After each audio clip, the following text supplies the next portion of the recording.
Buenas tardes. Quería ante todo saludarlos a la distancia porque esta va a ser una clase grabada, no como la que pudimos hacer, un poco más interactuada la vez anterior. De todos modos es un placer volver a ponerme a disposición de la Universidad de San Agustín para compartir algunas reflexiones y algunos conceptos básicos sobre los cuidados postquirúrgicos en el paciente pediátrico. De eso se va a tratar esta clase y espero la disfruten y les resulte útil y estimulante para el cuidado de este tipo de pacientes. Vamos a comenzar con una cosa por ahí un poco por fuera específicamente de esto, tiene más que ver con el prequirúrgico, pero me pareció muy interesante traerles un trabajo que hizo, entre otras, una colega a la cual quiero y respeto mucho, que es Mavilde Pedreira, en Brasil, donde hicieron una checklist muy interesante que pueden utilizar los pacientes y sus familiares en pediatría para estar seguros de que la cirugía se va a dar justamente de manera segura. Es una validación preoperatoria, porque en general es a donde más riesgo hay de confusión de paciente, de órgano, de tipo de cirugía. Entonces, estas ítems que tiene esta checklist son muy divertidos, porque son para hacerlos entre el paciente y sus cuidadores, o el paciente mismo si es un poco más grande en edad. Y me pareció súper interesante, porque además de poder la situación al paciente durante el prequirúrgico, si uno piensa que no es lo mismo que explicarle el consentimiento informado a un adulto y que entienda los riesgos de una cirugía, o tal vez ni siquiera los riesgos, sino inclusive aquellas modificaciones en su vida que el paciente va a reflejar en los primeros momentos del postquirúrgico. Este tipo de diálogo es complicado cuando se trata de pacientes pediátricos pequeños, ¿sí? Entonces, me pareció porque dice, por ejemplo, la enfermera me explicó lo que va a ocurrir conmigo aquí en el hospital, y ahí se pone una tilde, la enfermera me preguntó si tengo o no tengo alergias, la enfermera me habló que ahora no puedo ni comer ni beber agua, o sea, va al ayuno. Esta es la hoja de ruta o la hoja del día de su cirugía, dice, la enfermera me preguntó si tengo o no tengo dientes, dentaduras o prótesis o algún tipo de dispositivo oral.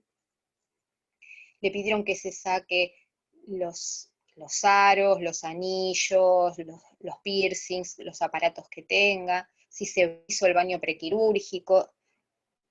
El médico le mostró al paciente y a su familia dónde va a ser hecha la cirugía, ¿sí?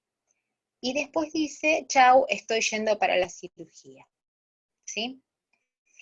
Me pareció súper interesante, disculpen si estuvo un poco densa la traducción, pero mi portugués es muy básico, pero me pareció súper interesante como algo para implementarlo en otros servicios. Queda así como una perlita. Vamos a tener varias de estas cositas durante la clase, que la hacen tan amena. Ya metiéndonos específicamente en el tema que nos ocupa, tenemos que empezar a hablar, antes de hablar de los cuidados postquirúrgicos, vamos a tener que definir algunas cuestiones que van a ser de impacto durante el postquirúrgico y que tenemos que conocer desde antes de recibir al paciente. Una de las cuestiones es cuáles son los aspectos fundamentales de la anestesia general. No de la técnica, eso se ocuparán intraquirófano, donde es algo que nos estemos desarrollando como enfermería intracirugía, vamos a tener bastante poca injerencia, ¿sí?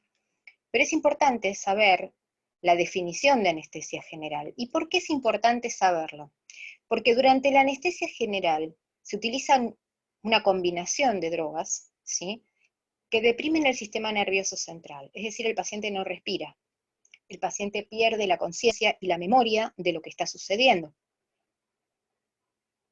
De la sensibilidad, por lo tanto no hay dolor, no hay movimiento, no hay motricidad y no hay reflejos protectores de la vía aérea, ni de otro tipo, ¿sí? Durante este estado el paciente no siente dolor, tiene amnesia, tiene inhibición sensorial y autónoma, ¿sí? Y tiene pérdida de conciencia. A este cuadro, digamos, habitualmente lo suelen llamar anestesia general o coma, pero está mal interpretado el concepto de coma, porque el concepto de coma tiene que ver con la conciencia exclusivamente. Uno podría estar en coma, no tener conciencia de sí ni del entorno, y sin embargo respirar. Sin embargo, durante la anestesia general se usan drogas que inhiben también la respiración. Es decir, que el paciente va a cursar asistido, porque si no estaría en apnea. Y este es uno de los riesgos quirúrgicos importantes. Ningún anestésico, por eso les decía hace un ratito, que se trata de anestésicos que se dan en combinación, pueden ser inhalatorios o intravenosos, o ambos, pueden hacer absolutamente todo ese trabajo de constituir un anestésico general, ¿sí? ¿Cuál es el objetivo más importante de un anestésico? Que sea una pérdida suave y rápida del estado de alerta, es decir, que el paciente no desconecte su conciencia de una manera agresiva, sino suavemente, pero rápidamente. Así como tiene que actuar rápidamente, debe ser rápidamente reversible cuando se lo apaga, y ser seguro. Cuando decimos seguro, decimos que sabemos a qué dosis responden los pacientes, y también sabemos que es rápidamente reversible y que hay drogas que puedan revertirlo, como sucede con los opioides o como sucede con las benzodiazepinas, inclusive relajantes musculares. Es decir, que generalmente lo que va a tener que utilizar el anestesista durante la cirugía es una combinación de este tipo de drogas, ¿sí?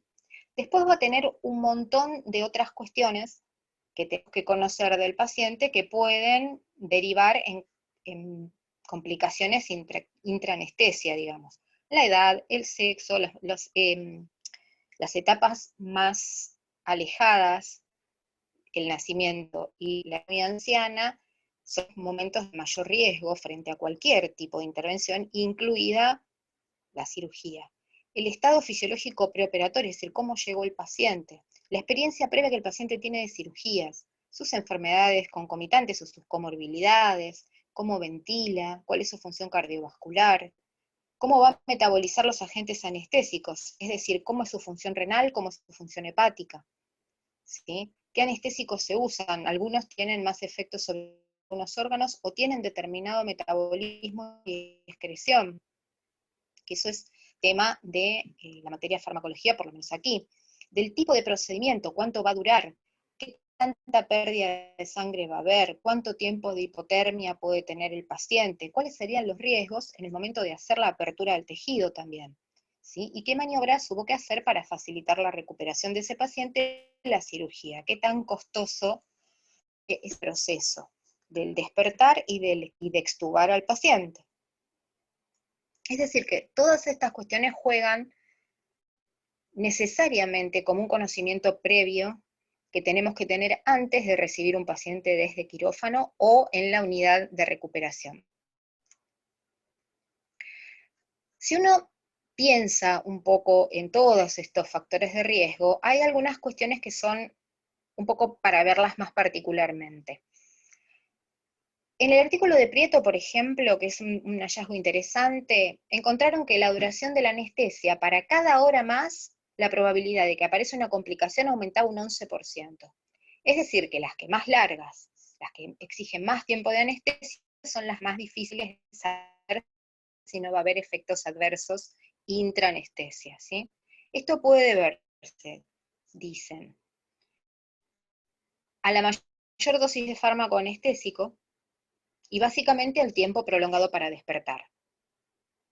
Es decir, que hay dos momentos que son cruciales en el momento de la cirugía. El momento de iniciar la anestesia y la intubación endotraqueal, y el momento de despertar al paciente y posteriormente extubarlo. Eso sería de lo que tiene que ver con el tiempo quirúrgico y la estructura de la cirugía en sí misma. Y desde el paciente, antecedentes de reacción alérgica o anafiláctica, alergia a alimentos o medicamentos que puedan ser compatibles de manera antigénica con cualquier fármaco, uso de fármacos previamente, antecedentes de apnea de sueño, y sobre todo en adolescentes puede darse el obesidad, puede entorpecer la vía aérea del paciente. Cada vez en el mundo hay más personas con sobrepeso u obesidad, por lo tanto también es un capítulo aparte a tener en cuenta en el cuidado de este tipo de pacientes, porque van a tener una vía aérea complicada de instrumentar. ¿Cuáles serían entonces, para terminar con el periodo preoperatorio e intraoperatorio, las intraquirúrgicas? Y volvemos a lo mismo, ¿en qué condiciones físicas llega el paciente? Físicas y emocionales, porque también tiene mucho que ver con la manera en la que el paciente está vivenciando, si es una primera cirugía, si es una cirugía en un segundo tiempo, el motivo de la cirugía. No es lo mismo una cirugía por amputación, por una enfermedad, que una cirugía de algo que es absolutamente curativo. Es decir, las impresiones y las experiencias y la manera en la que los niños viven estas cuestiones se relacionan cada vez con más fantasías a medida que van aumentando su número de años, y también van cambiando su manera de simbolizar y de percibir la realidad. Por ende, hay un montón de aspectos emocionales que durante el prequirúrgico se van a jugar para posiblemente generar complicaciones intra o posquirúrgicas. Dijimos lo de los anestésicos, el tipo y duración del procedimiento, más las pérdidas sanguíneas, el tiempo de hipotermia, y todo lo que puede aparecer alrededor de la cirugía, que puede estar planificada hasta con imágenes, y aún así complicarse. Es decir, que es como volver a lo mismo, pero esto ya no es específicamente dependiente de la anestesia, sino que acá se hace un combo, o se hace una red de situaciones que se implican mutuamente, que hacen a todo el procedimiento quirúrgico en sí mismo. Ahora vamos a hablar del postoperatorio, ¿sí? Hay dos maneras de dividirlo, o en 2 o en 3 etapas. Si lo dividimos en 2 etapas, el postoperatorio inmediato transcurre desde que el paciente sale de quirófano hasta el momento en que va a parar a la unidad de hospitalización, a la unidad de cirugía, a la sala de cirugía, al pabellón quirúrgico, como lo llamen en cada institución, ¿sí? Este periodo del posoperatorio inmediato habitualmente tiene lugar en una unidad de recuperación posanestésica, unidad de recuperación posquirúrgica, área de quirófano de recuperación, hay un montón de nombres, pero digamos no transcurre o no es responsabilidad del enfermero o enfermera de la sala de cirugía este periodo, sino de quien está trabajando, o sea, está desarrollando sus prácticas en el área de recuperación posquirúrgica o posanestésica. Luego tenemos el posoperatorio mediato, que aquí en esta organización lo homologan en uno solo con el tardío, que se inicia en la llegada del paciente a la unidad de hospitalización, a la sala de cirugía, o a su domicilio. Esta es una manera de dividirlo. Otra manera de hacerlo es utilizar un concepto que es la etapa posoperatoria intermedia, digamos, que sería como el mediato.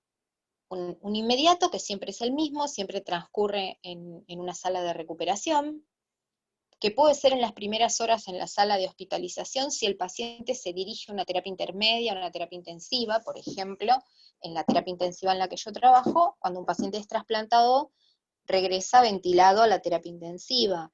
No pasa tiempo en la unidad de recuperación posanestésica, porque la recuperación posanestésica de este paciente va a superar las 24 horas. Por ende, va a la terapia intensiva. Y si el paciente hubiera sido extubado en el quirófano y no llegara intubado a la terapia intensiva, de todos modos va a pasar días en la terapia intensiva. De hecho, va a hacer su posoperatorio intermedio y tardío también. En el caso del posoperatorio mediato, que aquí lo llaman etapa posoperatoria intermedia, es la que tiene que ver con la convalecencia del paciente, que lo va a transitar en el área de cirugía, en la sala de cirugía, ¿sí? Y la parte posoperatoria tardía, esta etapa, va a tener que ver con el último día donde se planifica, o los últimos días en la sala de cirugía, donde se planifican los cuidados en la casa, y todo lo que tiene que ver con las recomendaciones especiales para el alta, ¿sí? Esto va a depender de si la cirugía es una cirugía sencilla, como puede ser una apendicectomía, o es una cirugía que conlleva rehabilitación posterior. Todos estos tiempos, tanto el de los cuidados posoperatorios intermedios como los de los cuidados posoperatorios tardíos, van a tener que ver específicamente con el tipo de cirugía. Algunos se van a superponer, como la primera división que les contaba, y otros van a tener que ver con etapas intermedias o tardías de hospitalización mucho más larga. Hay cirugías ambulatorias también, que cursan su posquirúrgico inmediato, y luego, una vez despiertos y estabilizados, se van a su casa. Es decir, que todo esto tiene múltiples posibilidades, ¿sí? También es una responsabilidad conocer durante el prequirúrgico del paciente aproximadamente cuánto va a durar esta cirugía, si el paciente va a salir con determinados dispositivos colocados, si es una cirugía de traumatología o de trauma, si la cirugía es de elección o es una cirugía de emergencia, si está planificada, si es una cirugía curativa o es una cirugía paliativa. Es decir, hay un montón de cosas que ustedes tienen que recordar de cuando vieron cuidados prequirúrgicos, que tienen información que tienen que recabar en la anamnesis de los pacientes y en toda la etapa prequirúrgica para poder planificar sus cuidados en la etapa postquirúrgica. Estos son como descripciones generales de algunas posibilidades. ¿Qué sucede cuando alguien se somete a una cirugía? Y esto me parece que es interesantísimo reflexionarlo porque tiene un altísimo impacto. Hoy en día se está estudiando muchísimo cómo mejorar las condiciones pre- e intraquirúrgicas para que el paciente se recupere fisiológicamente lo más rápido posible y limite el grado de inflamación sistémica que la injuria produce. El foco está puesto justamente en que cuanto menos agresión hay, cuanto mejor llega el paciente a la cirugía, menos respuesta inflamatoria, menos estrés metabólico. Cuando decimos estrés quirúrgico en este caso, no estamos hablando de que el paciente esté preocupado, ¿sí? Tiene que ver justamente con el estrés físico que implica cualquier evento que altere la homeostasis de un paciente, es decir, cualquier intervención de estas características. Un trauma, una quemadura, ¿sí? La misma injuria que se produce durante la cirugía. Es decir, que cuando hablamos de respuesta fisiológica o metabólica al estrés, estamos hablando de todas estas respuestas que incluyen también las respuestas psicológicas, pero que fundamentalmente están muy orientadas a disminuir la magnitud de la respuesta inflamatoria.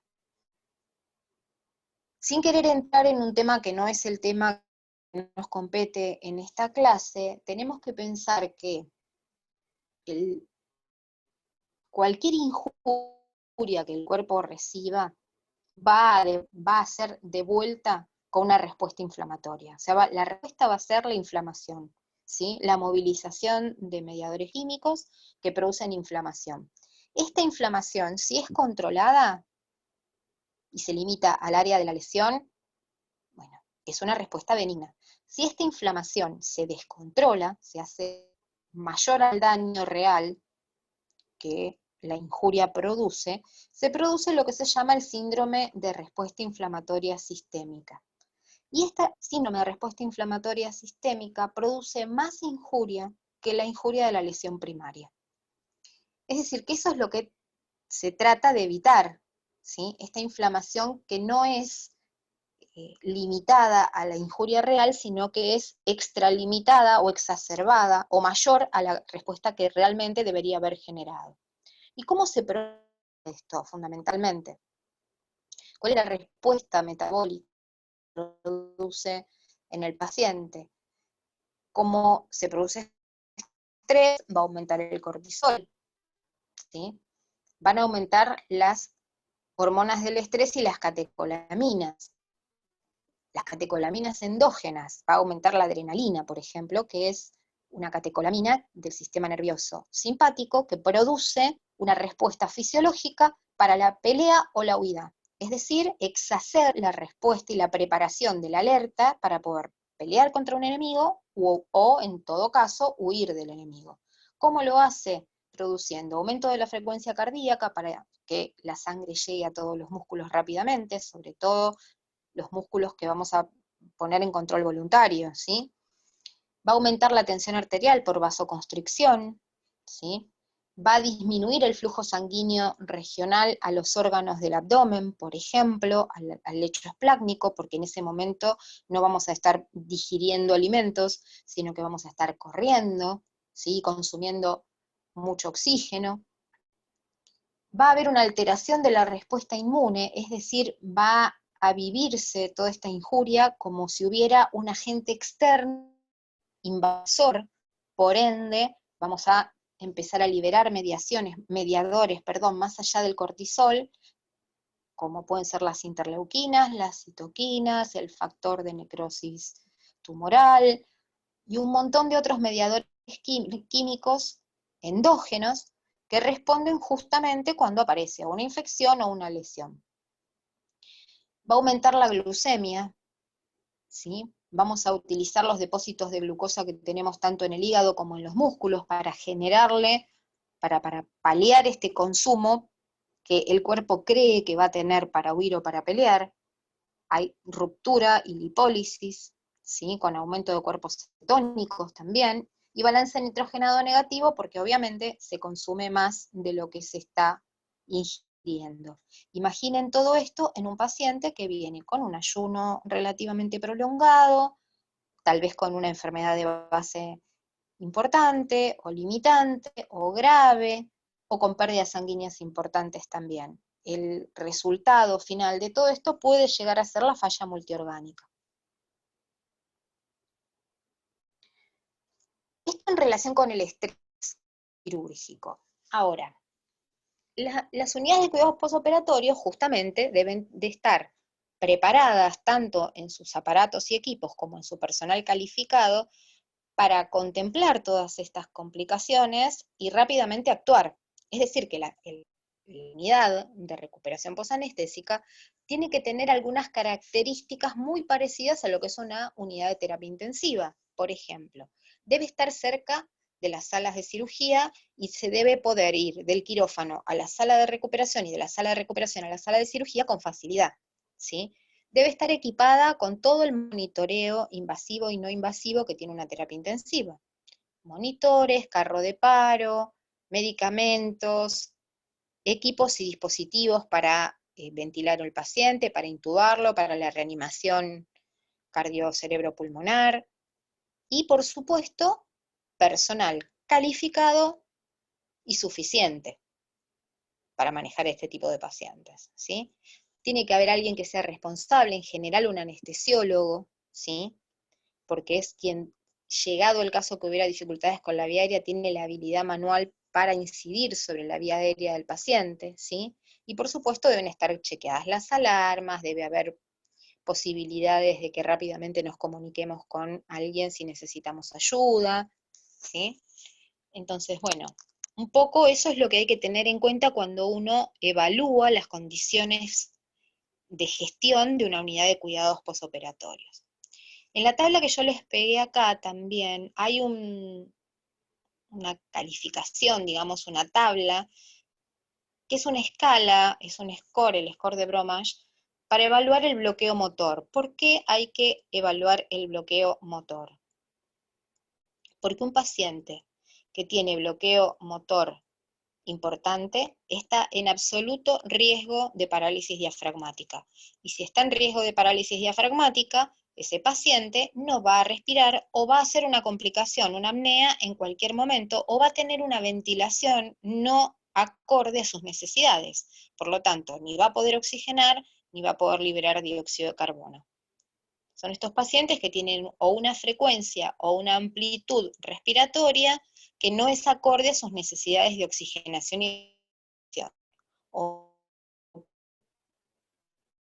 o por un aspecto o por otro. Entonces, solamente para que lo vean, este tipo de escalas se usan intraquirófano para decidir si el paciente necesita más tiempo o mayor cantidad de drogas para revertir el efecto de los bloqueantes neuromusculares, que lo que hacen básicamente es paralizar el diafragma, además de la musculatura, del resto del cuerpo, digamos. El diafragma es el músculo de la respiración. Ahora, abocándonos específicamente a nuestras responsabilidades como personal de enfermería, tenemos algunas cuestiones a tomar en cuenta como básicas, así como una tablita, como una receta de cocina, ¿no? El traslado del paciente de la sala de cirugía a la unidad de recuperación o a la terapia intensiva debe hacerse en camilla, no en silla de ruedas, por más que el paciente esté relativamente despierto. Cuando el paciente está estable desde el punto de vista cardiovascular y respira adecuadamente. Es decir, que el paciente no puede ir a la sala de internación general sin haberse chequeado los reflejos protectores de la vía aérea y que el paciente respire sin dificultad. Si el paciente no cumple con estos requisitos, el anestesista y el cirujano, o la anestesista y la cirujana, valorarán si es necesario continuar con la vía aérea sostenida en forma artificial o con ventilación mecánica, y si el paciente va a pasar o bien a la URPA o bien a la unidad de cuidados intensivos pediátricos. El anestesista, junto con el camillero, debería acompañar al paciente a la unidad de recuperación donde una enfermera lo recibe, ¿sí? ¿Qué es lo que tiene que llevar el paciente en ese momento? Así como cuando fue a la cirugía tuvo que llevar su historia clínica, o por lo menos su identificación de número de historia clínica, si es electrónica, el consentimiento informado, tener al día sus laboratorios. Aquí necesitamos un reporte completo de datos del paciente. Todos los datos de filiación del paciente, incluido el diagnóstico por el cual se operó, qué tipo de procedimiento se hizo, todos los antecedentes que teníamos antes, qué medicación preoperatoria e intraoperatoria recibió, si fue transfundido, con qué fue transfundido. Recuerden que cada transfusión de sangre es un trasplante. Estamos trasplantando un tejido, que es la sangre, a otro paciente, para lo cual debe estar agrupado y compatibilizado antes de la cirugía y testeada la muestra de sangre que va a ser infundida al paciente. La ideal también es que sepamos qué infusiones recibió el paciente, qué soluciones se le infundieron y qué cantidad, ¿sí? Y eso idealmente debería ir todo en una hoja de traslado, no debería ser verbal el pase de paciente, sino que además debería estar registrado en una hoja de traslado, que uno pudiera chequearla en el momento que recibe el paciente en el área que le corresponda. Esto que yo les pongo es un ejemplo en el hospital donde yo trabajo de una hoja de traslado, no específicamente de quirófano. Esta es una hoja de traslado desde la terapia intensiva hacia cualquier otro servicio, ¿sí? Y a donde están por ahí algunas de las cuestiones más importantes, desde la identificación, los datos filiatorios del paciente, quiénes lo reciben, quiénes lo acompañan o lo derivan al paciente, el diagnóstico, un pequeño resumen de cómo estuvo el paciente mientras estuvo transitando su internación en la terapia intensiva, y después todas las cuestiones que tienen que ver con enfermería. Si el paciente está identificado, la identificación del enfermero o enfermera que lo lleva, que lo transfiere y el que lo recibe, las condiciones del paciente, su balance de ingresos y egresos, sus accesos vasculares, drenajes, la forma en que se alimenta, algunas indicaciones médicas que sean relevantes para pasar por guardia en ese momento, y debe estar firmada y sellada. Esto nos hace mucho más expeditivo el traslado del paciente, pero también hace que los cuidados sean mucho más seguros y también mucho más continuos.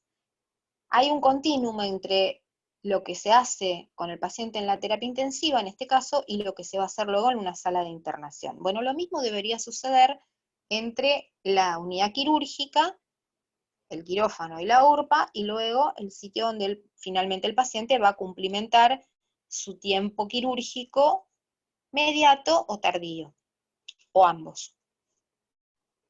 ¿Cuáles son las complicaciones más comunes durante el tiempo en que el paciente está en una unidad de recuperación posanestésica? Esta foto es de una unidad de recuperación posanestésica de adultos, pero el monitoreo que tiene que tener el paciente es de las mismas características. Fíjense, hay una persona habilitando un monitor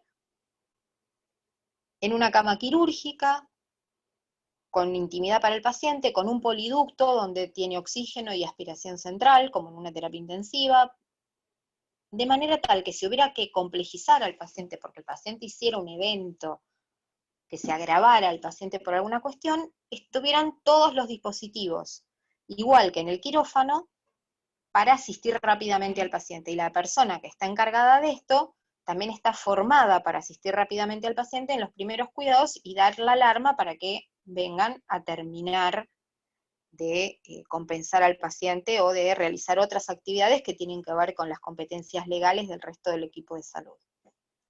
Afortunadamente, la mayoría de las complicaciones son mínimas y se pueden tramitar con bastante poca dificultad para el paciente, como pueden ser náuseas y vómitos, que son las mayores, ¿sí? Hay un 7% que tiene que ver con la vía aérea y el tracto respiratorio superior, que ya lo vamos a ver, que puede ir desde tener que posicionarle la cabeza al paciente y mejorar la entrada y salida de aire hasta la necesidad de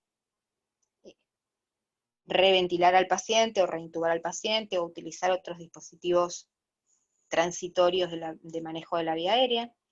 Un 2,7% de hipotensión, ¿sí? Los pacientes muchas veces pierden más líquido del que recuperan durante la cirugía, por eso es importante que en la hoja de traslado del paciente o de salida de la cirugía, cosa que desgraciadamente es bastante poco vista, realmente aparezca el balance del paciente, o por lo menos la cantidad de líquidos infundidos en relación con la diuresis. Sabemos que cuando el paciente llega a la unidad de recuperación o a la sala de internación, el balance se pone en cero, comienza desde ese momento. Por ende, a veces no sabemos a qué atribuirle la hipotensión. Pueden producirse arritmias dentro de la cirugía y tardías. En algunos pacientes puede haber hipertensión por vasoconstricción o por dolor. Cerca de un 1% puede tener el estatus mental alterado, incluido delirio, incluida confusión, incluido que haya hecho una ACV durante la cirugía, y solamente un 0,6% en general presentaban eventos cardíacos mayores, ¿sí? Como puede ser un paro cardíaco, una arritmia severa, ¿sí? Cuando hablamos de arritmias de un 1,4%, pueden ser arritmias que no comprometan la vida, por ejemplo, una taquicardia o una bradicardia sinusal. El problema más frecuente fue la desaturación de oxígeno. Y esto se relaciona mucho con la posición de la vía aérea y con el despertar. Que no esté colapsada la vía aérea por una posición demasiado relajada, que no esté obstruida la vía aérea y que además el paciente tenga la capacidad de tener una buena frecuencia respiratoria y una buena amplitud de esta respiración. Para eso, ¿qué se considera? El ABCD, la de vía aérea, la B de buena respiración, la C de circulación, la D de deterioro neurológico y la E de exposición total del cuerpo. Esa sería la mirada rápida de las complicaciones más comunes en la unidad de recuperación. Luego vamos a ir viendo algunas de estas cuestiones en detalle.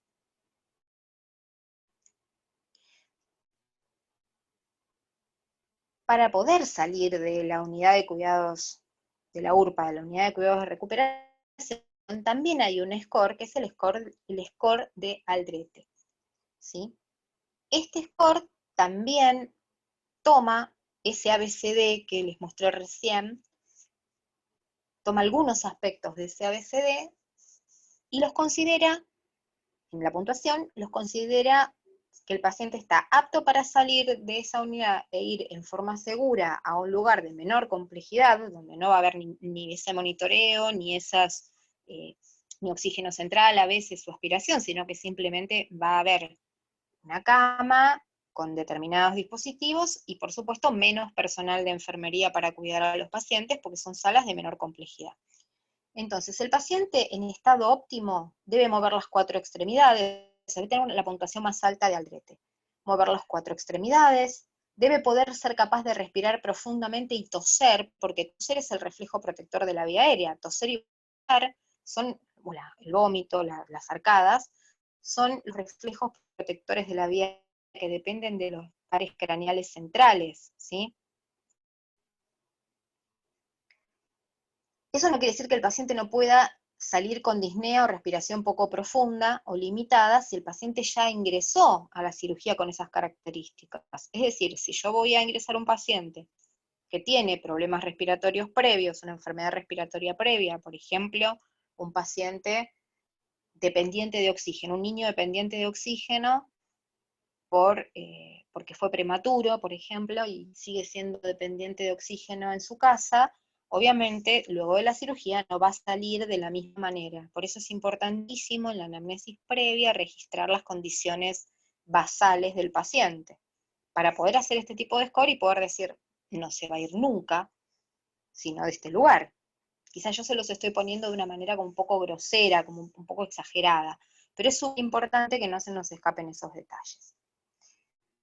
Una presión arterial aceptable, o sea, más o menos 20 milímetros de mercurio del nivel prequirúrgico, ¿sí? Que el paciente no esté ni hipo ni hipertenso, que el paciente esté al menos alerta al llamado o completamente despierto. ¿Por qué les digo al menos alerta al llamado? Porque a veces los pacientes salen de cirugía bastante dormidos, pero al mínimo estímulo se despiertan y se vuelven a dormir. Esos pacientes son para mirarlos de cerca, pero pueden ir a la unidad de cuidados de cirugía sin ningún problema. En relación con la saturación de oxígeno, el paciente, lo ideal es que sea capaz de mantener una saturación de oxígeno mayor al 92%, el apoyo de oxígeno. ¿Qué haríamos con un niño o niña que satura menos del 92%? Vamos a evaluar la mecánica respiratoria, vamos a volver al punto 1 y 2, a ver si el paciente realmente recuperó la fuerza de miembros y por ende la del diafragma, y también es capaz de respirar profundamente y toser, y se le aportará oxígeno de bajo flujo, como puede ser una cánula nasal, ¿sí? Entonces, dijimos que en la recepción del paciente posquirúrgico, lo primero que vamos a hacer cuando el paciente llegue a la URPA va a ser monitorearlo. Lo vamos a conectar al monitor, frecuencia cardíaca, frecuencia respiratoria, tensión arterial, va a ser tensión arterial no invasiva, salvo que el paciente ya esté gravísimo y pase directamente a la unidad de cuidados intensivos. El paciente no va a tener colocado un catéter arterial, pero sí vamos a colocarle un sistema automatizado de presión, de monitoreo de la presión arterial no invasiva, ¿sí? El manguito a un monitor. Sería de elección que la temperatura también fuera tomada en forma monitoreada, ¿sí? Considerando que el paciente sale de la cirugía muchas veces en hipotermia y que esto influye sobre todas sus constantes vitales, y por supuesto el paciente tiene que tener conectado un sistema de medición de saturometría, un oxímetro de pulso. El informe, nuevamente volvemos al tema de la comunicación y de la información y de la simetría de información que solemos tener con los pacientes en relación con el equipo quirúrgico, ¿sí? Generalmente esto es algo a trabajar en todos lados, que hay como una desconexión muchas veces en la comunicación entre el cirujano y el anestesista y el resto del equipo que va a cuidar de estos pacientes. Entonces es todo un trabajo, ¿sí? Para enterarnos de estas cuestiones, tipo de cirugía, qué complicaciones hubo, qué evolución se espera y si hay algún cuidado específico que consideren el equipo quirúrgico que depende de cómo fue la evolución y la técnica quirúrgica en sí misma, porque por más que nosotros conozcamos los cuidados generales de una técnica quirúrgica o de un tipo de cirugía, los imprevistos que pudieron haber pasado en quirófano no los conocemos. La anatomía la vio el cirujano o cirujana y puede haber algún tipo de cuidados específicos que tengan que ver con esto. ¿Qué tipo de sedantes y analgésicos se recibieron y cuándo fue la última dosis para poder implementar nuestro propio plan ahora de analgesia? ¿Sí? Conocer el balance de líquidos y el laboratorio, si es que se hizo algún laboratorio intraquirúrgico, ¿sí? Y qué hemoderivados y antibióticos recibió el paciente. Cuando digo hemoderivados me refiero a todo tipo de transfusión, plasma, plaquetas, sangre entera, glóbulos rojos, ¿sí? Y los antibióticos, que ya también lo vamos a charlar un poco, que el paciente haya recibido, si tuvo que recibir los intraquirúrgicos, o si los recibió como profilaxis antes de entrar a quirófano. registrar la diuresis presente en la sonda vesical y la cantidad de débito presente en los drenajes al ingreso. ¿Qué se hace? Se descarta, se registra como lo que vino de cirugía, pero el balance de ingresos y egresos, por lo menos en los servicios que yo conozco, arranca de cero desde ese momento, para poder comparar lo que empieza a infundir más lo que empieza a egresar del paciente. Pero es importante anotar y registrar en algún lado qué se debitó de su bolsa de diuresis o de su bolsa de diuresis y sus drenajes en el caso que los tuviera. En ese momento se hace una extracción de sangre para controlar el hemograma del paciente, electrolitos, función renal, glucemia, gasometría, dependerá del tipo de cirugía, de lo que la motivó y del cuadro clínico del paciente. Si es necesario, se harán tanto radiografías o ecografías o las imágenes que sean necesarias, que hayan sido solicitadas previamente como control postquirúrgico por el cirujano o cirujana. Como verán, hay un montón de variables que tienen que ver con el tipo de cirugía y con el estado previo del paciente, ¿sí? En general, cuanto más grave ha estado el paciente o más compleja es la cirugía, más cantidad de controles postquirúrgicos por encima de los habituales vamos a tener que implementar. Dependerá de toda esta información que nos brinden, que nosotros podamos estar atentos a que todos estos pasos se cumplimenten de manera organizada, sistematizada, bien registrada claramente en la historia clínica del paciente. Ahora vamos a hablar de los cuidados generales. ¿Sí? Acá hay una lista, como una especie de ayuda a memoria, que tienen para ir pensando en lo que no me tengo que olvidar de registrar, averiguar, chequear que esté la indicación, que se pueda realmente y efectivamente implementar en el paciente como cuidado. El control de la temperatura, el balance de líquidos y electrolitos, lo que tiene que ver con la administración de hemoderivados o de coagulación del paciente, los antibióticos, si hay que discontinuarlos, cuándo es la dosis que hay que discontinuarlos, si es que los está recibiendo o si los tiene que recibir. La medicación de base que tiene el paciente, no olvidarnos que el paciente no cayó desde una nave espacial al quirófano, tiene una historia detrás y puede que en las indicaciones que deje el equipo quirúrgico solamente estén contempladas las cuestiones que tienen que ver con eso. El paciente viene con una historia propia de vida y con muchas veces una medicación de base que cuando pueda retomar la vía oral, por ahí tiene que seguir tomando la medicación que tomaba todos los días en la casa. Por ejemplo, paciente de 5 años, convulsivo habitual, que toma anticonvulsivantes 2 veces por día en su casa. Hicimos el ayuno prequirúrgico, no le dimos el anticonvulsivante, no se lo vamos a dar hasta no. Y en el momento en que recupere la función intestinal este paciente y la vía oral, vamos a tener que recordar que este paciente requiere su medicación de base, independientemente del tipo de cirugía que le hayan hecho. Tener un plan de analgesia, eventualmente si fuera necesario de sedación también. Tomar en cuenta que la analgesia tiene que estar protocolizada, no es según dolor, sino que hay que tener una indicación clara y escalonada de qué drogas, qué dosis, qué vía, en qué intervalo le vamos a dar a esos pacientes, si vamos a tener coadyuvantes, en qué momento los vamos a tratar, porque el dolor es todo un capítulo del que vamos a hablar. Proveerle al paciente la posibilidad del descanso y la seguridad. ¿Qué significa esto? Rápidamente un cuidador junto con el paciente para que el niño o niña se sienta relajado, pueda descansar, limitar los ruidos, tratar de controlarlo al paciente en forma secuenciada durante las primeras horas, pero con el menor grado de intrusión posible. ¿Sí? Seguridad implica las barandas de la cama, que el paciente no se pueda caer, que no se quede solo, ¿sí? Que no se pueda retirar o arrancar vías, sondas, si todavía está bajo efectos de la anestesia, y además pensando que el paciente puede estar muy despierto, pero metabolizar por ahí un poquito de una droga de las que recibió durante la anestesia, que todavía no se haya desembarazado por completo, y el paciente puede hacer cualquier tipo de agitación psicomotriz o cambios en el sensorio, y tanto puede caerse de la cama como arrancarse una vía, o una sonda, o descanso y seguridad.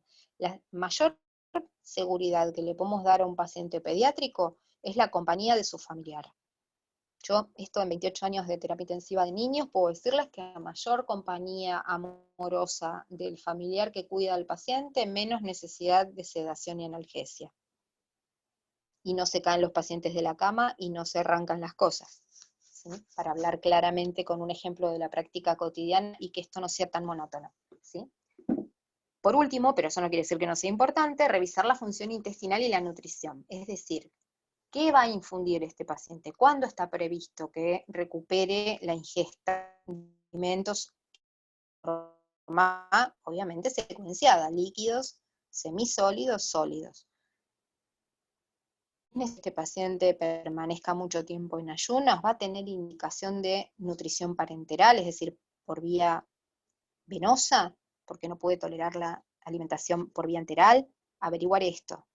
Los pacientes muchas veces, por descuidos, pasan días sin recibir alimentación. Y el plan de hidratación es un plan para mantener los líquidos y electrolitos, no es alimentación. Entonces, chequear los ruidos hidroaéreos del paciente como la manera que nosotros tenemos de saber que el intestino recupera su peristaltismo, su movimiento, su capacidad de digerir, pero también, más allá de eso, hay pacientes que tienen ruidos hidroaéreos positivos, tienen peristaltismo, pero por alguna cuestión relacionada con su enfermedad de base o con su cirugía no pueden alimentarse por esa vía.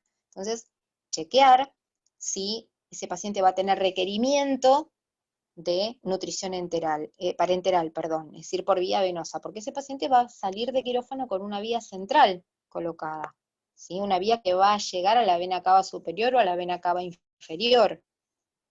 Y también va a tener los cuidados relacionados con que ese catéter no se infecte. Es decir, que fíjense, parece como que está al final función intestinal y nutrición, pero en realidad tiene un montón de cuidados. Y cada uno de estos ítems de cuidados generales prenden todos los cuidados que a ustedes les parezcan en la particularidad del aquí y ahora de su paciente. Y en la particularidad del aquí y ahora de su paciente y su entorno familiar, y su entorno social, y sus capacidades cognitivas y psicológicas. Es decir, que de todo esto que parece que no es nada, cuando uno lo ve escrito, parece en lista de mercado, engloba como gran tema un montón de subtemas donde van a estar justamente puesto el ojo de los diagnósticos y los cuidados que nosotros vamos a desarrollar con ese paciente en particular en ese momento. Esa foto del paciente en ese momento que es el proceso de atención de enfermería. Y ahora vamos a hablar un poquito de algunas cuestiones de cada uno de estos ítems, o por lo menos de algunos de estos, porque algunos ya estuve hablando un poco. Primer punto, el paciente sale de quirófano y estuvo durante toda la cirugía en hipotermia. Es decir, que vamos a necesitar que el paciente recupere su normotermia.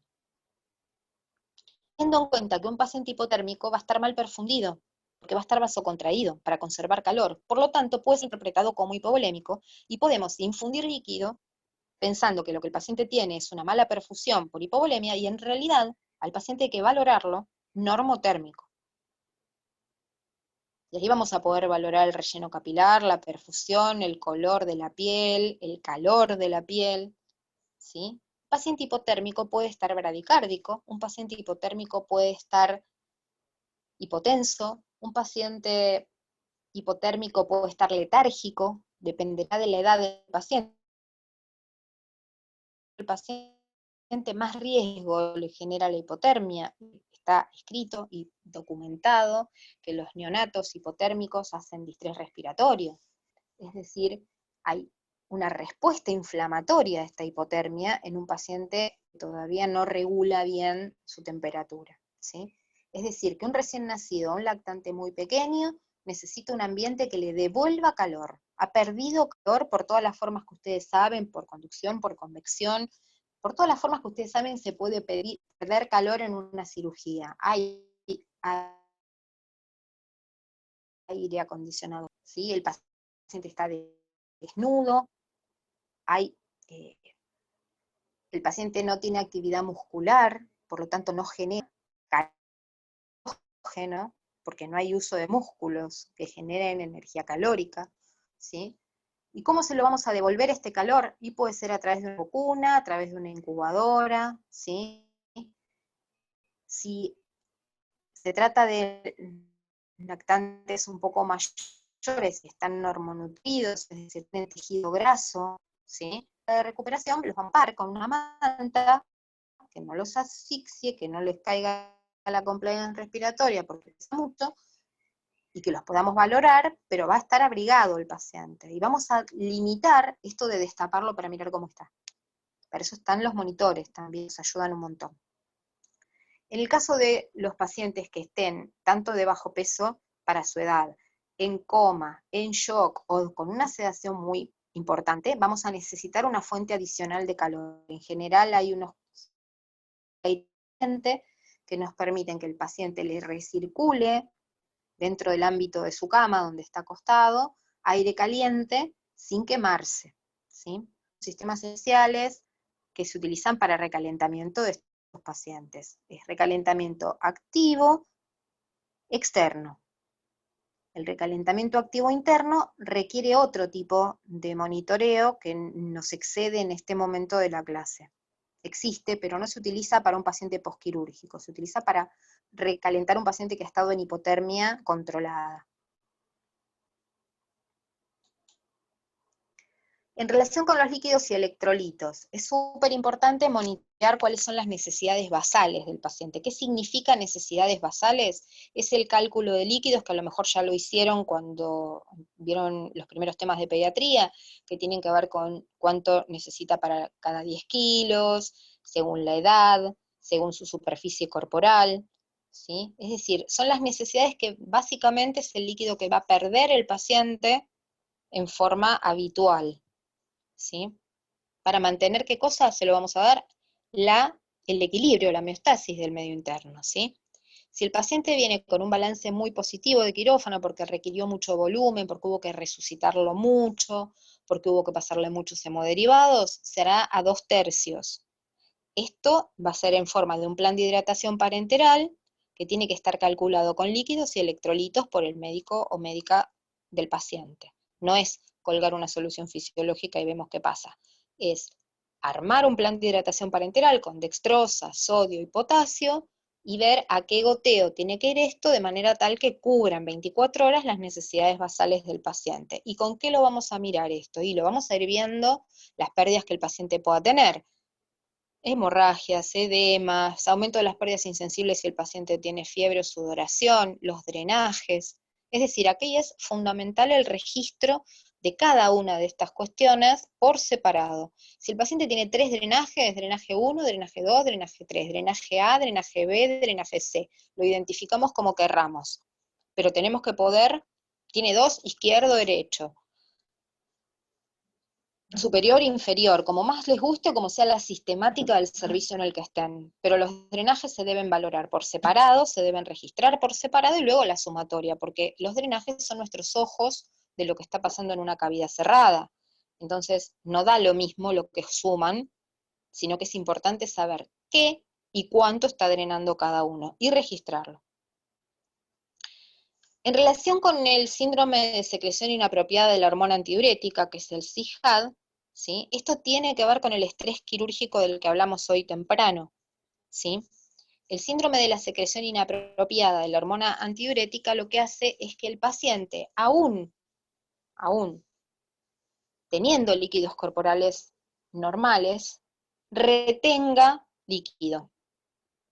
¿Sí? Por eso es inapropiado de la hormona antidiurética. La hormona antidiurética se pone en funcionamiento, la hormona antidiurética es la vasopresina o hormona antidiurética, está guardada, ¿sí? En la hipófisis, responde a cambios en la osmolaridad sanguínea, es decir, si la osmolaridad sanguínea aumenta, La hormona antidiurética dice, me libero al torrente sanguíneo y le digo al cuerpo que retenga líquido.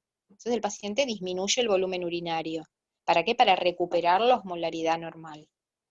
¿Sí? Esto vamos a transitarlo de esta manera sencilla, porque no es una clase de neuro, sino que es una clase sobre postquirúrgico. Pero es importante que lo tengan en cuenta esto, ¿sí? Porque a veces, cuando hay un síndrome de secreción inapropiada, lo que hace el cuerpo es retener agua aún frente a la osmolaridad normal, por eso es inapropiada. ¿Qué sucede con esto? Aumenta el volumen circulante y el paciente disminuye el flujo urinario. Pero cuidado, ¿sí? No es una hipovolemia en este caso. El paciente estaba normovolémico, tenía una osmolaridad normal, tenía una relación entre soluto y solvente normal. No es que el paciente está hipovolémico y hay que salir corriendo a expandirlo. Hay que ver si el problema no es justamente un síndrome de secreción inapropiada. ¿Cómo nos vamos a dar cuenta? Y la orina sale concentrada con alta osmolaridad, ¿sí? Entonces, ¿qué le hacemos a este paciente? Lo llevamos a 2/3 de balance, o 2/3 de basales, perdón, o menos aún, restringimos el líquido para evitar la hipervolemia y vamos a ver claramente cómo se empieza a comportar su balance, ¿sí? En general esto revierte solo, con la restricción de líquidos revierte solo. Dentro de los cuidados generales ahora vamos a hablar de lo que tiene que ver con la profilaxis antibiótica. La profilaxis antibiótica no está indicada siempre, no es de rutina, no es que todo paciente que va a quirófano va a necesitar profilaxis antibiótica. Algunos pacientes no, ¿sí? No hay evidencia de que siempre sea necesario hacerlo. ¿Cuándo? Cuando se sospeche que la intervención, la apertura de la piel del paciente o donde se vaya a hacer la cirugía puede estar relacionada con una futura infección de sitio quirúrgico. ¿Para qué le damos estos antibióticos? Para que estén circulando en sangre en el momento en que se va a hacer la incisión. Por lo tanto, hay que estar muy atentos al momento en que debe ser infundido el antibiótico intravenoso.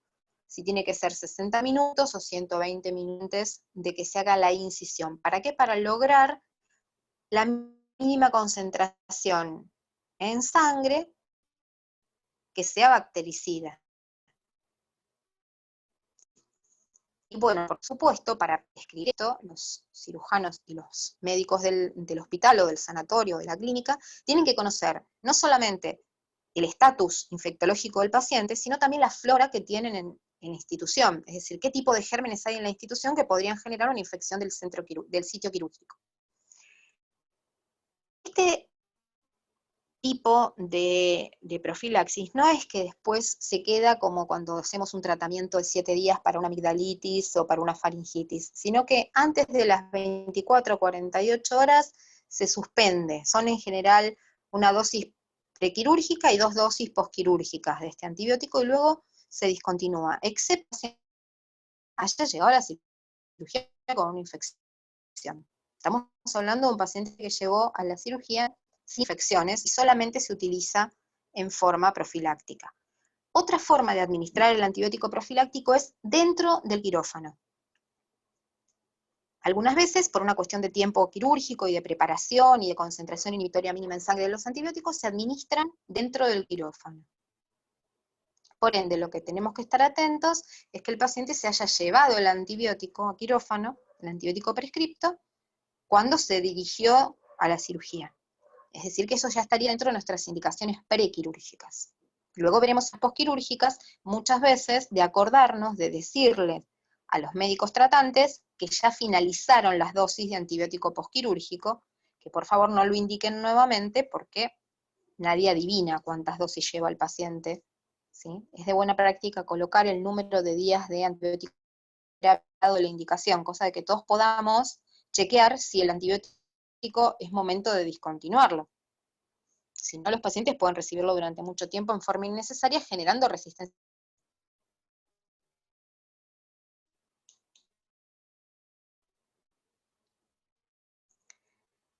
En relación con las náuseas y los vómitos, existe lo que se llama profilaxis antiemética, ¿sí? Los vómitos aparecen en general a partir de los 3 años aproximadamente. Entre los 3 años y la pubertad empieza la principal complicación, ¿sí? Es mucho más frecuente en pacientes adultos, adolescentes, intravenosos. Si bien es cierto que está más relacionado con los inhalatorios, el uso de opioides, como puede ser el fentanilo o la morfina, sobre todo si el paciente va a continuar con este tipo de analgesia, pueden provocar cierto grado de enlentecimiento en la digestión, enlentecimiento en el vaciado gástrico, y esto puede generar náuseas y vómitos. Entonces, concomitantemente con esto, se pueden dar drogas como la metoclopramida, que es, además de ser un antiemético, es un gastroquinético, o sea, aumenta la velocidad del peristaltismo, ¿sí? Por lo tanto, este enlentecimiento del vaciado gástrico lo estaría previniendo, o ondansetron, que es otro anti-oncología, de los que estuvimos hablando. ¿Por qué? Porque estos vómitos pueden provocar efectos adversos o situaciones adversas posquirúrgicas, como pueden ser hipertensión, hemorragia, si el paciente está haciendo fuerza para vomitar, está haciendo maniobra de Valsalva. Pueden abrirse las suturas, eso se llama dehiscencia, cuando se abren las suturas.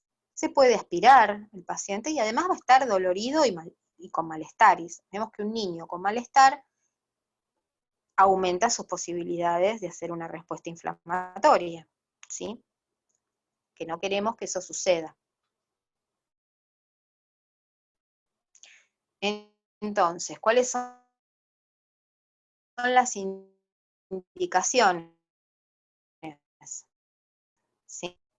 Que la filonatrina reduce los tiempos de salida de operatorio por la dexametasona, ¿sí? Eso, las asociaciones van a tener que ver con el cuadro del paciente, pero también con los protocolos de la institución, ¿sí?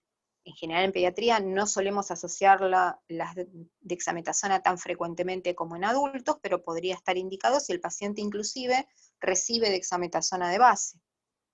El medicamento de primera línea, una vez que hay pacientes con náuseas y vómitos, es el ondansetron, como yo les decía, y en realidad no hay una evidencia que diga este más este van a ser mejor que este solo. Se van haciendo de manera artesanal las pruebas con el paciente a ver cuál le cae mejor y cuál evita a menor dosis, con menor frecuencia, las náuseas y el vómito. Y ahora vamos a entrar en algo que me parece súper importante, si bien esta clase es bastante larga, pero esto me parece súper importante, que es el dolor, ¿sí?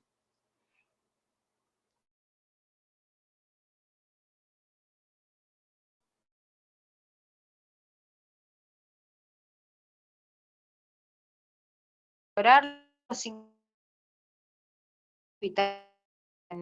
el pasado. Ahora, cuando hablamos de dolor, se vuelve un poco más difícil de valorar esto en pediatría que en otras áreas, ¿no? Y ni hablar cuando es pequeño es el niño. Porque además el dolor no obedece exclusivamente a la magnitud de la lesión. Y esto me parece que es un punto a tener. Hay situaciones, tanto sociales como psicológicas, como familiares, como experiencias previas, que producen lo que se llama el dolor anticipado o el miedo al dolor anticipado. Es estos pacientes que por ahí tienen tanto miedo que les duela, que ya se están quejando apenas el dolor es mínimo. Habrá, desde el punto de vista de nuestra interrelación con el paciente, de nuestra capacidad de valoración, de diálogo, de establecer un entorno seguro de comunicación con el paciente y la familia para poder ir valorando la dosis, la respuesta, el intervalo, y otras medidas de las drogas, ¿no? Y otras medidas no farmacológicas que podamos hacer para que coayuden a las drogas que le vamos a dar.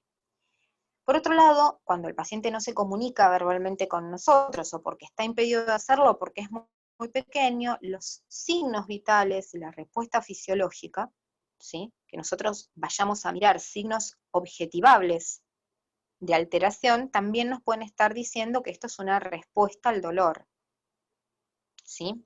Por ejemplo, taquicardia, taquipnea, llanto, coloración de la piel más ruborizada, sudoración, alteraciones en el electrocardiograma, arritmias, taquicardia sinusal, algún tipo de cambio de posición, pataleo, rigidez o flacidez, dependerá de cómo estaba previamente el paciente, e inclusive una cierta resignación en ciertos pacientes que ya han atravesado por etapas de dolor, y en esos pacientes es donde más hay que poner el ojo y en la comunicación, porque es aquellos a los cuales va a haber que ir a preguntarles y a aclararles que no es necesario que esperen a que les duela mucho, que tenemos una escala secuenciada de analgésicos que podemos utilizar para que se mantengan con una mínima molestia y no con dolor, ¿sí? Y sin duda alguna, pensar qué tanto responde el paciente al estímulo y cómo es su desarrollo psicomotor. Hay diferentes etapas de la vida, diferentes grados de maduración cognitiva, pero también a veces hay diferentes familias, diferentes formas de responder a este tipo de agresiones, diferentes aceptaciones del dolor. Nosotros, como profesionales de la salud que somos y ustedes que van a ser, tenemos que estar atentos a las particularidades, inclusive religiosas y culturales que se asocian al dolor. Y hasta sexuales. Soy un adolescente varón y me la banco porque soy varón, por ejemplo.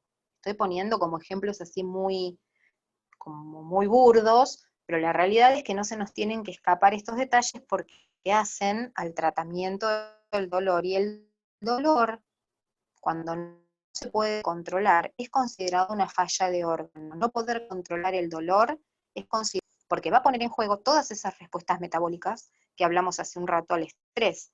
Y no queremos llegar a la falla multiorgánica por hiperinflamación, por síndrome de respuesta inflamatoria sistémica. Entonces, ¿cuáles son los principales puntos del tratamiento farmacológico? Primero, la administración preventiva de fármacos. El paciente tiene que salir de la unidad quirúrgica con una dosis de analgesia.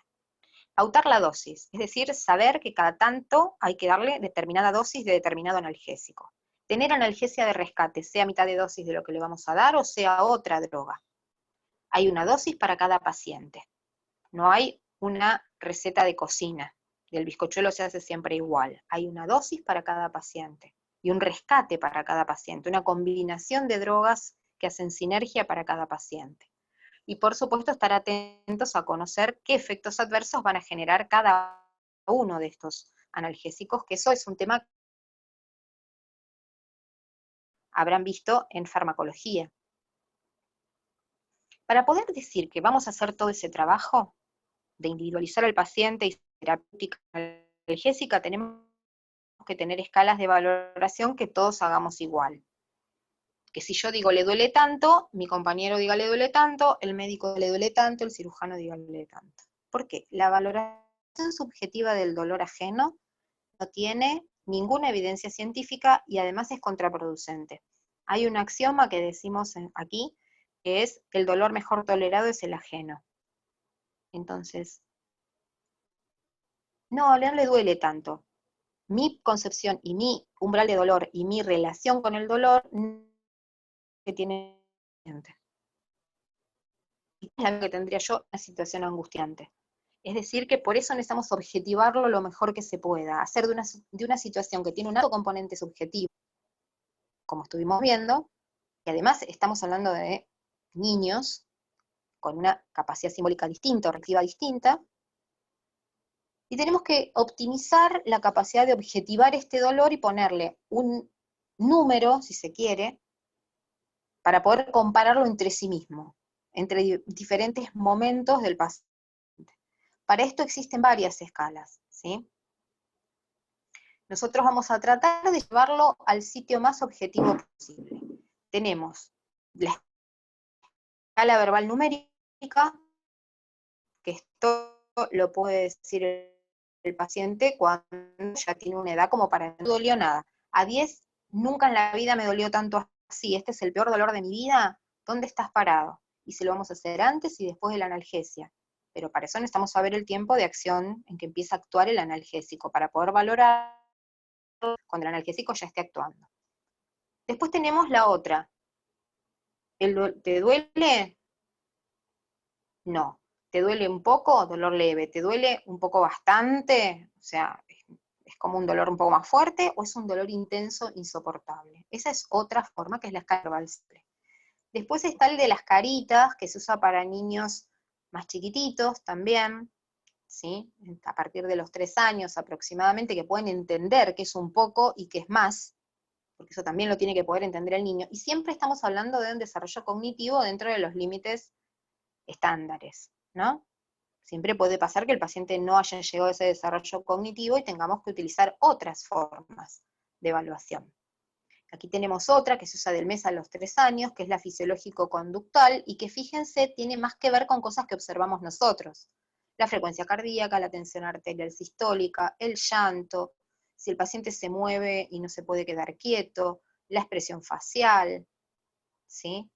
El lenguaje corporal, las posiciones antálgicas que le decimos, o sea, nos duele la panza, estamos doblados al medio, eso es una posición antálgica, que va a tener un lactante y que vamos a tener nosotros, ¿sí?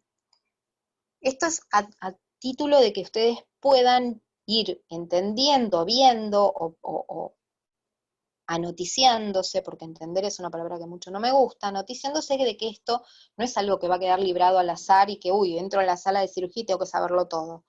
Hay un montón de escalas para medir un montón de cosas que resultan útiles y que si las tenemos en plastificadas o en algún sitio como para consultarlas, van a ser siempre una buena herramienta. No hay que aprenderlas de memoria, hay que tenerlas escritas en algún lado.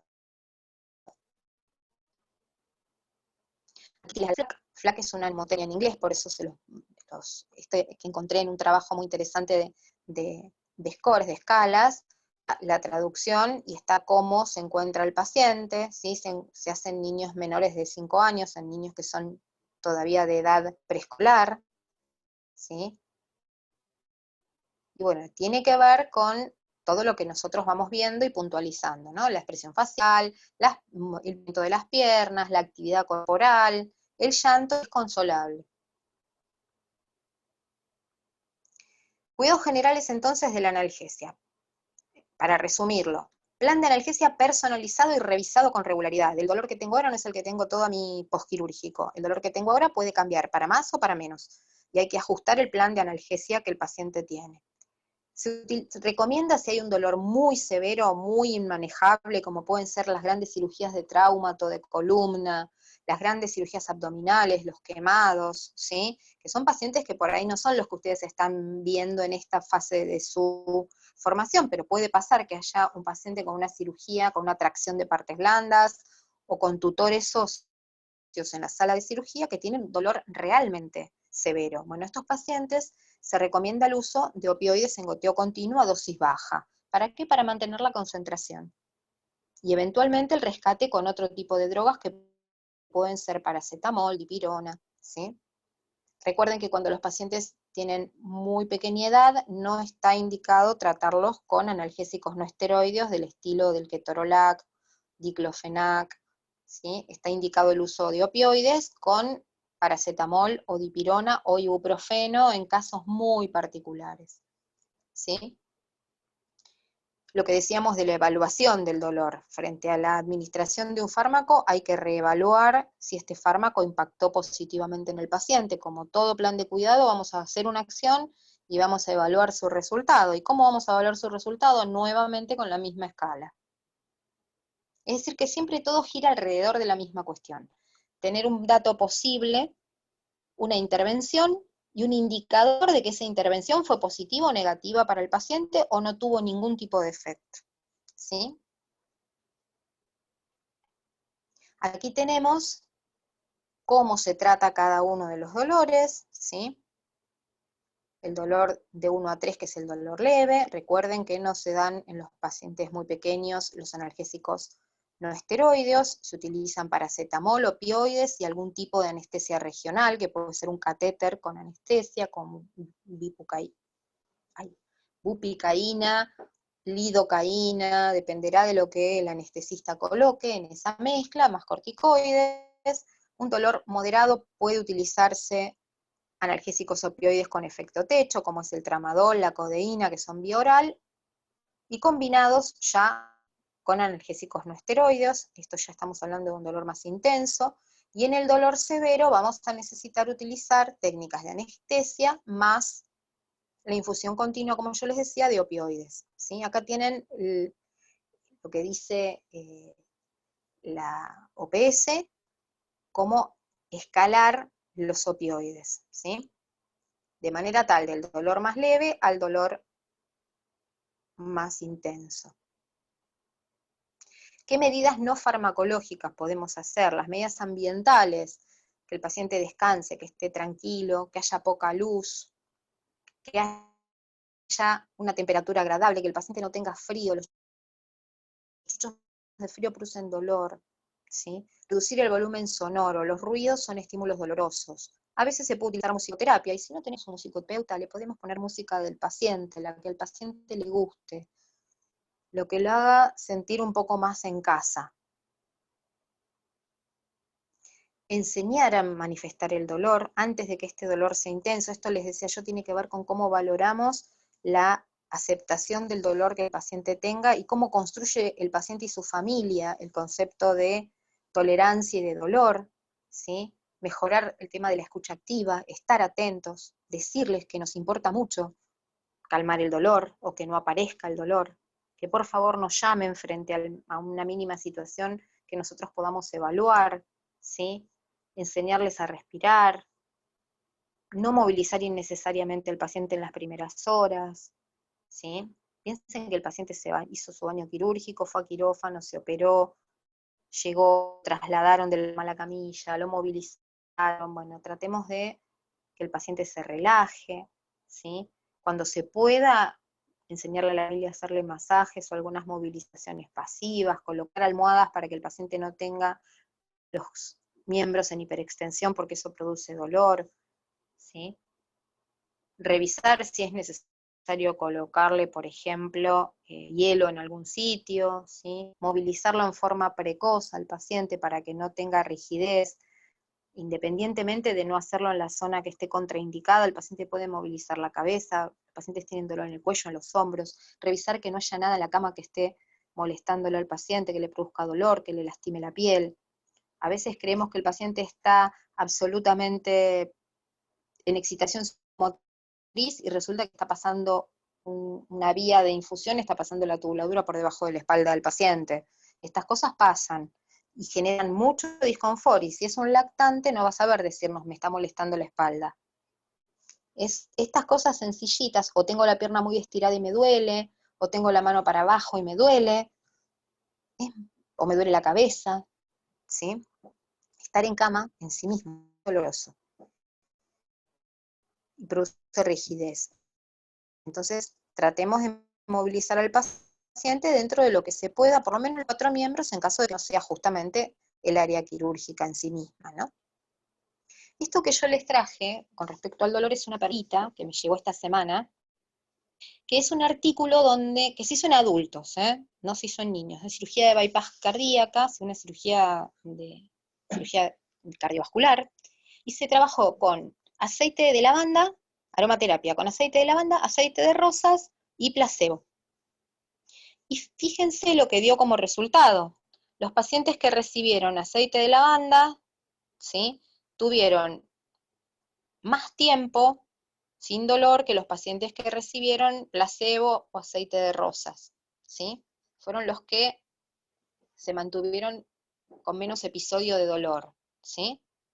Los de aceite de rosa tuvieron episodios bajos de dolor, los de placebo y los del grupo control un poco más altos que lavanda. Fíjense, acá es como podemos trazar una línea imaginaria y ahí lo vamos viendo. Y acá estamos viendo qué tan rápido los extubaron. Y los pacientes, digamos, el tiempo en extubarlos, entre los pacientes que tuvieron tratamiento con aceite de lavanda, con aceite de rosas, con placebo, que fueron los que más demoraron, y el grupo control que estuvo ahí medio cerquita. Es decir, que esto que está hecho con un buen diseño, con un diseño científico, no es que vino la familia y les pasó un poquito de aceite esencial de rosas, ¿sí? Es un trabajo hecho seriamente, son pocos pacientes, son 160 nada más, pero indica que se podría profundizar como coadyuvante, como todo esto que decimos de medidas no farmacológicas, el uso por ahí de aromaterapia. Esto salió en la revista Phytotherapy Research de este año y realmente es una perlita en relación con otras formas de ayudar al paciente a transitar una cirugía que además de ser dolorosa, es muy angustiante, genera mucha ansiedad. La cirugía bypass genera mucha ansiedad. El paciente cardiovascular es un paciente muy tenso en todo su postquirúrgico, porque además salen en general despiertos de la unidad de recuperación y ya están preocupados porque su corazón funcione, y con razón.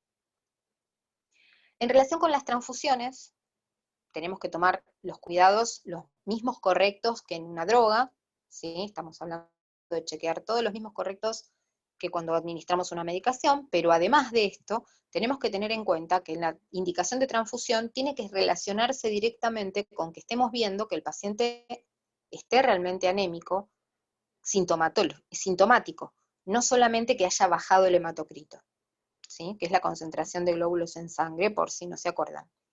No está indicada la transfusión como sustituto en pacientes que no han tenido anemia o que no están anémicos.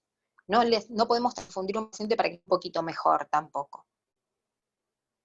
La idea es, en caso de que sea necesario, porque realmente el paciente ha sangrado, es dar concentrados de hematíes, como lo llamamos acá, glóbulos rojos desplasmatizados, ¿sí? Para no dar tanto volumen. Siempre siguiendo las recomendaciones internacionales, tienen valores de laboratorio a tomar en cuenta, además del estado clínico del paciente. Lo que decíamos de la movilización, ¿sí? Ya que puede prevenir las atelectasias, las complicaciones respiratorias y circulatorias, es súper importante, y favorece la recuperación del ritmo intestinal, también del peristaltismo, o sea que va a permitir que el paciente se alimente en forma precoz. Si permite que el paciente se alimente en forma precoz, obviamente su recuperación, tanto de la herida quirúrgica como del procedimiento, va a ser mayor y más rápida. Ahora que vimos todas estas cuestiones, vamos a hablar 2 o 3 cositas de algunas cuestiones importantes que se juegan mucho en el primer posquirúrgico, en el posquirúrgico inmediato. Lo vamos a ver desde el punto de vista de sus prioridades. La prioridad siempre en un posquirúrgico cualquiera, los 2 grandes problemas que puede tener un paciente es o la hemorragia, los problemas relacionados con la. Entonces, lo primero que tenemos que pensar es, si vamos del ABC, la vía aérea, si el paciente tiene una vía aérea competente o tiene una vía aérea obstruida, ¿sí? Si el paciente tiene una vía aérea obstruida, la mayor causa de obstrucción de la vía aérea en un paciente posquirúrgico es la relajación de los músculos de la lengua y el paladar. En un paciente que está semi-inconsciente, que todavía no ha recuperado por completo su motilidad voluntaria, esta lengua protruye hacia atrás, ¿sí? Se va para atrás y obstruye la vía aérea del paciente, la entrada de aire del paciente. Si se produce una obstrucción incompleta, hay una cantidad de aire que entra y sale, que puede darse esta obstrucción incompleta por secreciones, edema, sangrado, infecciones, un tumor en el cuello, colapso, por haber estado ventilado y que se haya colapsado la vía aérea en la extubación, ¿sí? ¿Qué es lo que vamos a encontrar en un paciente que tiene una obstrucción incompleta? ¿Qué vamos a ir a buscar? Estridor. ¿Qué es el estridor? El estridor es un ruido que se produce cuando intentamos ingresar el aire, ¿sí? Porque al paciente le va a costar ingresar el aire en la obstrucción incompleta. Va a intentar llevar la cabeza para alinearla y que el aire fluya con mayor facilidad. Cuando nos encontramos con una obstrucción completa, vamos a ver que el paciente hace esfuerzos, pero no hay entrada y salida de aire. El tórax se mueve porque el paciente hace fuerza. Inmediatamente el paciente, si no hace nada, va a colapsarse, va a parar, porque no hay respiración, no hay oxigenación. Cuando la obstrucción es completa, no hay ruidos, pero hay movimiento y hay esfuerzo hasta que el paciente colapsa. Ahora que sabemos cómo es la obstrucción incompleta y cómo es la completa, tenemos que pensar si es extratorácica o intrapulmonar, o de la vía aérea intratorácica o vía aérea baja, ¿sí? Generalmente, cuando la obstrucción es alta, es por compresión o edema de la vía aérea. Busquemos estridor. Y que haya retracción costal, que se intente hacer fuerza para meter el aire. Imagínense tratando de hacer fuerza para meter el aire en una cañería que está levemente colapsada, sea por secreciones, por sangre, por cuerpo extraño, por vómito, por un tumor que la comprime, sea intrínseco o extrínseco de la vía aérea superior, el ruido que van a escuchar es el estridor. Si la obstrucción es baja, va a sonar como un paciente asmático. Si la obstrucción es intratorácica, si es de los bronquios, ¿sí?, ya no de la tráquea y la vía aérea superior, lo que van a sentir es sibilancias. Y los van a encontrar ya no en la inspiración, con dificultad para inspirar, sino con dificultad para exhalar, para expirar. Y van a escuchar esa sibilancia, ese ruidito, ese maullidito que se escucha en el paciente pediátrico con bronquiolitis o con asma. Aquí tienen unas fotos de cómo se debe colocar la posición del paciente para permeabilizar la vía aérea, ¿sí? A los lactantes se los coloca en la posición del olfateador, ¿sí?, donde no tiene que estar ni hiperextendido ni flexionado el cuello. Fíjense que ahí se ve bien cómo se alinean los planos de la vía aérea. Ligera hiperextensión y apertura de la boca en un niño, y si hay un trauma, no podemos hiperextender el cuello, solamente podemos subluxar la mandíbula, que implica colocar la mano en la articulación temporomaxilar y elevar la mandíbula para volver la lengua a su posición habitual. Una vez que hicimos cualquiera de estas tres posiciones, según la que le corresponda al paciente, vamos a tener que mantener la lengua en su sitio hasta que el paciente recupere la conciencia. ¿Qué vamos a hacer para eso? Vamos a colocar una cánula orofaringia o cánula de Gueden. La cánula de Gueden o cánula orofaringia solo se puede colocar en un paciente inconsciente, porque si yo le coloco en la boca y hasta y va por detrás de la lengua del paciente un adminículo de estas características, si el paciente está consciente, voy a estimular el vómito, porque el reflejo nauseoso se inicia a los costados de la lengua y en la parte de atrás, ¿sí? Esto responde a la inervación glosofaringia de la lengua y los costados del paladar. Es decir, que solo la vamos a colocar en un paciente que respira de modo espontáneo, porque si no habrá que ventilarlo, ¿sí?, y que está inconsciente. Hiperextendemos el cuello, el paciente no logra sostener la lengua en su lugar, le vamos a colocar esta cánula. Después tiene otro tipo de indicaciones. Se puede utilizar para ventilar al paciente con una máscara bolsa válvula, más conocida como ambú. Se puede aspirar al paciente si hay contenido de secreciones, o sangre, o vómito. Se puede colocar en los cuidados compasivos o paliativos, pero lo que nos importa ahora en el posquirúrgico inmediato es volver a colocar la lengua en su posición. Para esto tenemos que saber qué vamos a colocar, qué cánula vamos a colocar, porque no es cualquier tamaño. Hay que medir el tamaño, fíjense que vienen de diferentes tamaños y colores, esto es lo que habitualmente existe en forma estándar, de todos modos nunca hay que confiarse, porque mañana cambian las nomenclaturas de color y nosotros no sabemos cuál es cuál, así que siempre hay que medirla con el paciente, y porque además por experiencia propia, nunca hay del tamaño que uno está buscando, o nunca está completo el set. ¿Cómo la medimos? ¿Sí? La medimos en la posición en la que va a ser colocada finalmente, entre los dientes del paciente y los labios, hasta el ángulo de la mandíbula o el trago de la oreja, depende si podemos ver el ángulo de la mandíbula. En el caso de los niños, el ángulo de la mandíbula es visible, así que lo vamos a medir de esta manera. Ese es el tamaño, porque si fuera más corta, en realidad estaría apoyada sobre la lengua y no llevaría la lengua nuevamente a su posición. Y si fuera muy larga, estaría molestando por detrás y haría que el paciente se obstruya en realidad. ¿Cómo se coloca en los pacientes lactantes mayores de 1 año? Con la punta hacia arriba, cuando se llega al paladar blando, se rota 180 grados, ¿sí?, y la cánula queda colocada en su posición esperada, que es esta. No se ata, no se fija, porque cuando el paciente recupere la conciencia, la va a tener que poder escupir solo, ¿sí? Si se la dejáramos puesta a un paciente consciente, estimularíamos el vómito y el paciente se broncoaspiraría.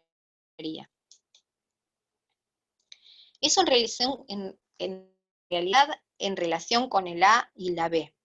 ¿Qué vamos a ir a buscar en la circulación como complicación? Yo les dije, una de las mayores complicaciones tiene que ver con la vía aérea y la segunda tiene que ver con las hemorragias. Bien, vamos a ir a ver la aparición de hipotensión o hipertensión arterial. Cuidado con esto, porque la hipertensión arterial, la hipotensión arterial es un signo tardío de hemorragia. En el caso del paciente pediátrico, hay un gran tono simpático, una gran movilización de mediadores a nivel simpático que van a hacer que el paciente esté taquicárdico antes de estar hipotenso. Va a estar taquicárdico y vasocontraído. Por ende, no sirve ir a tomarle la presión inmediatamente al paciente. La aparición de taquicardia con signos de hipoperfusión, es decir, paciente que se pone pálido, mal perfundido y está taquicárdico, está hipovolémico. Y probablemente puede estar sangrando. Si el paciente tiene drenajes, voy a ir a controlar los drenajes y la herida. Si el paciente no tiene drenajes y no está sangrando la herida, tengo que sospechar que el sangrado es interno. Aquí pueden aparecer varias cosas. Puede aparecer arritmias, puede aparecer hipertensión por dolor, ¿sí? Pueden aparecer náuseas y vómitos, puede aparecer la oliguria, porque el paciente está sangrando y se está chocando, está entrando en shock hipovolémico. Es decir, nosotros tenemos que ir antes que el shock se produzca, ¿sí? Para poder ir antes que el shock se produzca, tenemos que tener en cuenta estas cuestiones. La aparición de taquicardia, que no se explica por dolor o fiebre, con una mala perfusión periférica, está directamente relacionada con la posibilidad de un sangrado. Hasta que alguien me demuestre lo contrario, siendo que por estadística es la complicación más frecuente. Complicación grave. Aquí tenemos los parámetros en cada tipo de shock y especialmente en el shock hipovolémico. Fíjense, rápidamente aumenta la frecuencia cardíaca, Disminuye el pulso. ¿A qué me refiero con esto? No es lo mismo frecuencia cardíaca que pulso. Acá estamos hablando del llenado del pulso. Es un pulso que lo van a sentir débil, ¿sí? Ni hablar de los pulsos periféricos, o la perfusión periférica. El paciente va a estar pálido, mal perfundido, con miembros fríos, ¿sí? La presión arterial va a tender a caer, y la precarga, por supuesto, que es la cantidad de sangre que efectivamente llega al corazón para cada latido, está disminuida. Es decir, que aquí estamos ante un cuadro de shock hipovolémico ya. Nosotros vamos a tratar de que el paciente no llegue a un cuadro de shock hipovolémico, y lo podemos empezar a detectar cuando no nos explicamos el origen de una taquicardia y taquipnea en un paciente que acaba de salir de una cirugía. Aquí tienen cómo se presenta el shock: compensado, no compensado e irreversible, ¿sí? Aparece rápidamente la taquicardia, fíjense, en un shock compensado, mientras que la presión arterial sistólica sigue siendo normal. Recién en un no compensado está normal o baja. Entonces, no queremos llegar a un shock irreversible o a un shock no compensado con un 40% de pérdidas sanguíneas, que es un montón. Si nos vamos a guiar por la presión arterial, que sería lo primero que me contestan siempre que van a tomarle al paciente, nos vamos a encontrar acá, ya es tarde.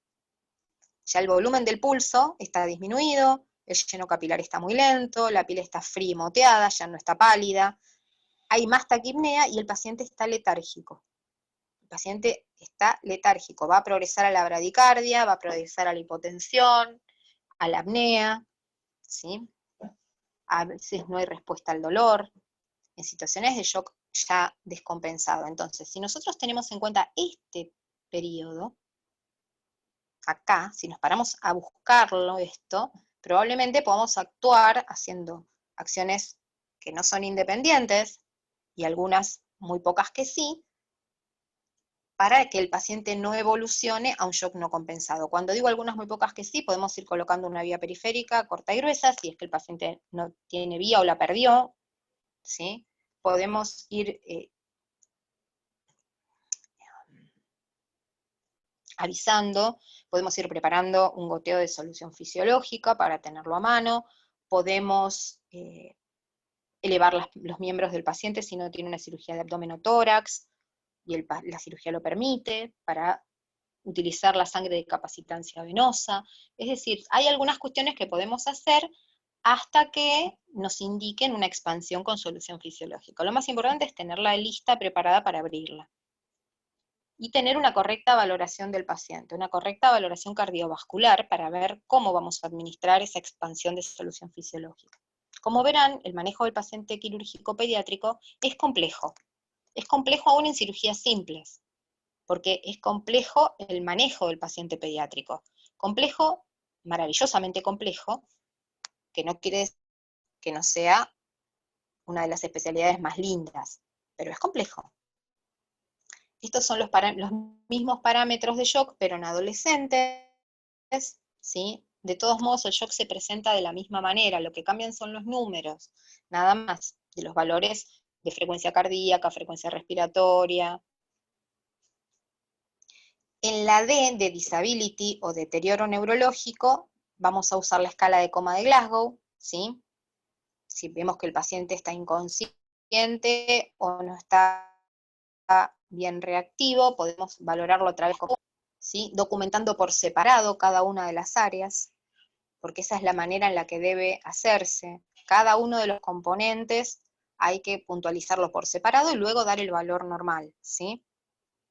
Porque son independientes en realidad de alguna manera si alguno de ellos no se puede valorar. Por ejemplo, si el paciente tuvo un trauma de cráneo y yo lo quiero valorar la apertura ocular, pero tengo 2 hematomas, bueno, voy a poner no valorable, no respuesta, pero ¿por qué no tengo respuesta? ¿Porque el paciente está grave o porque no pudimos abrir los ojos? Bueno, vamos a lo motor, vamos a lo verbal.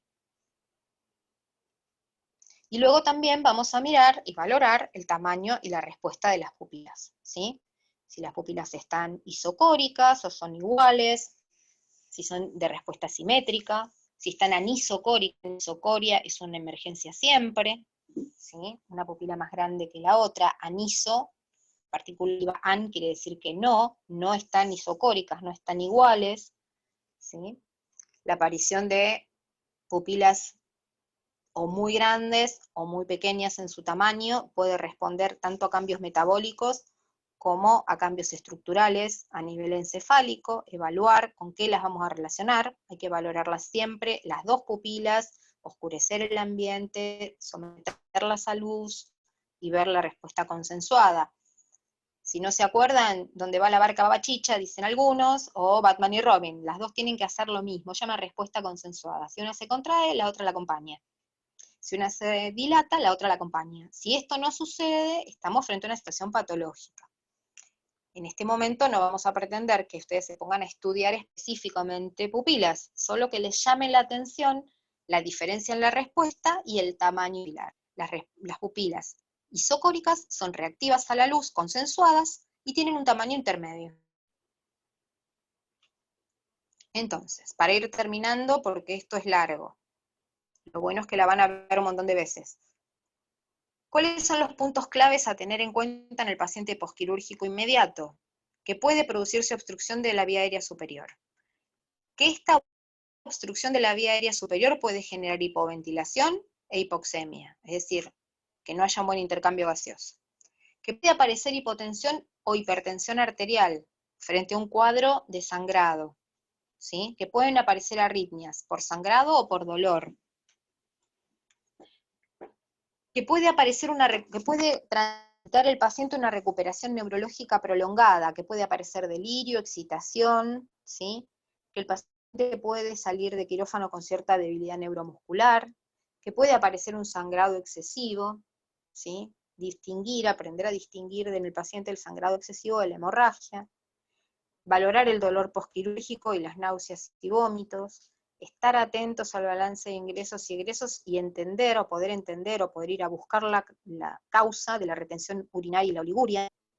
Recordar que si el paciente tiene puesta una sonda vesical, esa sonda vesical tiene que estar permeable, ¿sí? Y tiene que estar hacia abajo para que fluya por gravedad, que nunca tiene que retornar por encima de la vejiga del paciente.